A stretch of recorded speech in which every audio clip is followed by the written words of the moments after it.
1 ঘন্টায় আমাকে 6টা টপিক বা 6টা প্রশ্নের উত্তর দিতে হবে, এত কম সময়। কি টিপস দেবেন? মানে আমি 6টাই লিখতে চাইছি, আমি ধরিয়ে আসতে চাইছি না কোনো রকমে লিখে, আমি ভালো করে লিখতে চাইছি।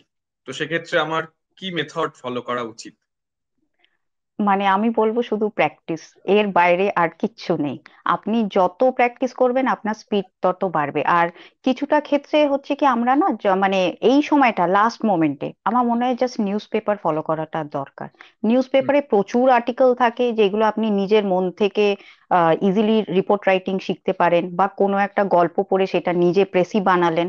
তো এইগুলো খুব স্পিডে আপনি তখনই করে নিতে পারবেন। আর আরো স্পিডের একটা হচ্ছে কি, আপনি যখন পড়বেন কিছু, তখন হুম। স্পেসিফিক যে কিছু ইম্পর্টেন্ট পয়েন্টস গুলো পড়ার সময়তে আন্ডারলাইন করে নিলে পরবর্তীকালে যদি রিপোর্ট রাইটিং বলুন বা প্রেসি রাইটিং এ এটা কিন্তু খুব হেল্পফুল হয়। তখন আর আমাকে পুরো কম্পোজিশনটা আবার আরেকবার চোখ বোলাতে হয় না।